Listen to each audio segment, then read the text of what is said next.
नमस्कार, मैं हूं संजय कुमार। आपको लेकर के चल रहा हूं आंगनबाड़ी सेविका सहायिका के पास। दिखाऊंगा आपको किस प्रकार से आंगनबाड़ी सेविका सहायिका काम करती है।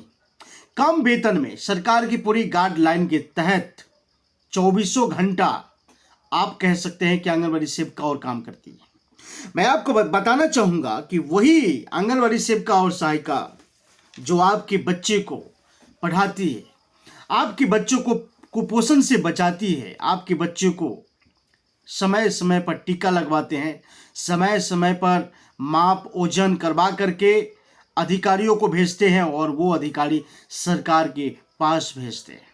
और आपको समझ में आ जाएगी कि ये कम वेतन में इतने सारे काम कैसे करते हैं, कैसे ये जो है समाज के बच्चों को आगे बढ़ाते हैं, समाज को बच्चों को कुपोषण से बचा करके पोषण तत्व में ला करके एक बच्चे को कंप्लीट एंड फाइनल डिसीजन में ला करके उन्हें खड़ा करते हैं। तब आपके बच्चे किसी सरकारी स्कूल में जाते हैं पढ़ने के लिए, तब आप अपने बच्चे को एक कहीं प्राइवेट स्कूल में भेजते हैं। लेकिन आपको पता है, आपने जिस बच्चे को जन्म दिए हैं उस बच्चों को पहला गुरु अगर बात किया जाए तो वो आंगनबाड़ी सेविका और सहायिका है। आपको पता है कि आंगनबाड़ी सेविका और सहायिका आपके बच्चे को झेलने में, आपके बच्चे को कंप्लीट बनाने में, आपके बच्चे को बोलने को सिखाने में, जिस समय आपके बच्चे चल नहीं रहे होते, जिस समय आपके बच्चे सही से बोल नहीं पा रहे होते, जिस समय आपके बच्चे पढ़ने में असमर्थ होते हैं, लिखने तक की नॉलेज नहीं होती है, यहाँ तक कि बैठने तक की नॉलेज नहीं होते, तो उस समय आपके बच्चे को सेविका और सहायिका भोजन दे करके, नाश्ता दे करके, पोषण तत्व प्रदान करके, टीका लगवा करके पूरी व्यवस्थाओं के साथ आपके बच्चे को कंप्लीट करते हैं। एक कंप्लीट करने के लिए आंगनबाड़ी सेविका और सहायिका का सबसे बड़ा अहम रोल है। और उस अहम रोल को आज निभाने में आंगनबाड़ी सेविका और सहायिका की जो खुद की जिम्मेदारी है, जो खुद का परिवार है, वो आंगनबाड़ी सेविका और सहायिका से खुश नहीं है। इसलिए खुश नहीं है क्योंकि इन्हें कम सैलरियों में काम करना पड़ता है, इन्हें कम वेतन में काम करना पड़ता है, इन्हें कम वेतन में उतने देर काम करना पड़ता है जितने देर एक मजदूर भी जो है 500 रुपये के रोज लेता है, फिर भी अपने मालिक के यहाँ उतनी देर काम नहीं करता है जितने कम वेतन में ये सेविका और सहायिका सरकार की गाइडलाइन को देखते हुए तमाम व्यवस्थाओं में जो है बाल विकास परियोजना की तमाम व्यवस्थाओं में इस प्रकार से काम करते हैं जैसे इनका कोई निजी मामला हो, इनका कोई निजी फंड हो, इनके कोई घर के सदस्य हो, इनके कोई घर के बच्चे हैं जो इन्हें शिक्षित करने में ये दिन और रात लगा देते हैं। जब आपकी समाज की बहू बेटियों को जब आधी रात में या दोपहर 12 बजे दिन में अगर उनको प्रेग्नेंट है, अगर डिलीवरी पेशेंट है, तो उस समय आपके घर के महिला हो चाहे पुरुष हो या आस पास पड़ोसी हो, सभी के सभी जाते हैं आंगनबाड़ी सेविका के पास। उतने ही नहीं, हम आपको बताना चाहेंगे, जब आपके गांव समाज में जिन महिलाओं को, जिन लड़कियों को फर्स्ट बार जो है बच्चे होते हैं, सरकार उनको जो है प्रेगनेंसी में जो है पैसे देते हैं। जब उनको डिलीवरी हो जाता है तो सरकार के अनुदान है कि 6,000 रुपये या 5,000 रुपये उनको फर्स्ट बच्चे पर मिलते हैं। वो सारी व्यवस्थाओं में जो है आपके देख रेख पूरी फॉर्म का फिलअप करना, अप्लाई करना और ICDS ले जाना, उन तमाम विभागों की काम आपको निपटा करके और आपको घर ला करके देती है।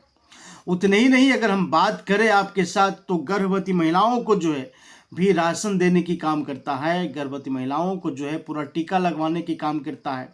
उतने ही नहीं है कि जब कोई माँ और बहन जब गर्भवती होती है तो उनको गोद भराई की रस्म जो है पूरी रस्म रीति रिवाज से निभाए जाते हैं, अन्नप्राशन दिवस मनाए जाते हैं। ना जाने कौन कौन सी योजना सरकार की पूरी गाइडलाइन के तहत आपके बीच ला करके वो देती है और आपको जो है एक स्वच्छ नागरिक, एकदम स्वच्छ वातावरण में और एकदम आपके बच्चे को हष्ट पुष्ट बनाने के लिए तमाम व्यवस्थाओं पर जो है ध्यान देती है। लेकिन क्या कभी ऐसा हुआ कि आम जनता ने अपने बच्चों को जो देख रेख करवा रहे हैं आंगनबाड़ी सेविका सहायिका से, कभी क्या वो आम आदमी भी जो है इन सेविकाओं के लिए कभी आवाज़ उठा रहा है? क्या ये समझने की कोशिश किया कि आंगनबाड़ी सेविका और सहायिका जो कम वेतन में काम कर रहे हैं, क्या उस कम वेतन के लिए सरकार के समक्ष आम जनता को अभी आवाज़ उठाना चाहिए? मैं उसी विषय पर आपसे आज बात करने के लिए हूं और बताऊंगा आपको कि सरकार इसे कैसे शोषण करता है। मुझे लगता है कि इसमें हर आम जनता के साथ साथ उन हर लोगों को खड़ा होना चाहिए। आंगनबाड़ी सेविका, सहायिका, आशा, जीविका, इन सभी के सपोर्ट में आम जनता को भी खड़े होना चाहिए।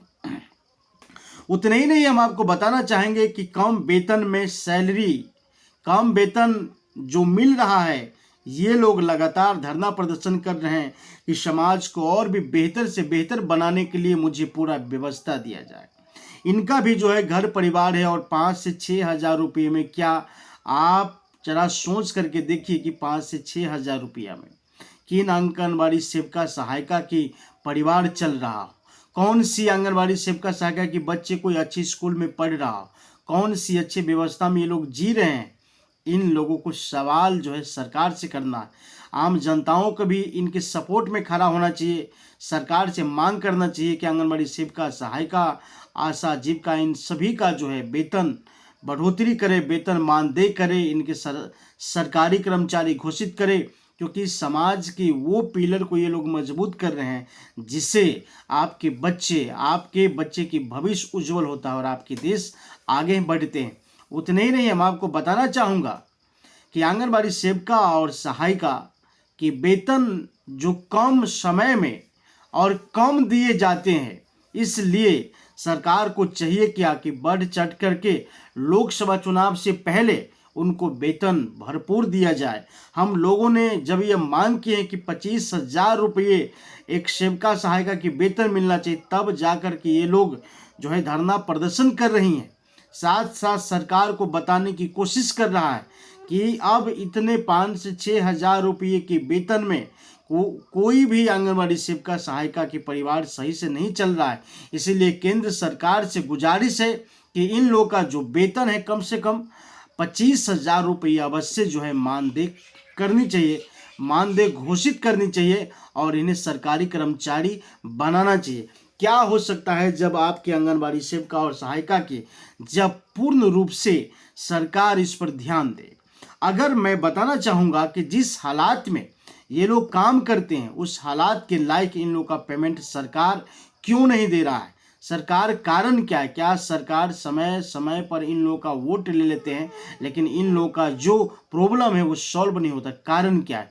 ये समस्याओं को जानने के लिए आपको हर एक वह सेविका सहायिका के बीच जाना पड़ेगा, आपको तमाम मुद्दों पर ध्यान देना पड़ेगा, तब आपको समझ में आएगा कि आंगनबाड़ी सेविका और सहायिका कितनी तकलीफ झेलते हुए आपके बच्चे को कंप्लीट करते हैं। फिर मिलते हैं अगले एपिसोड के साथ, तब तक के लिए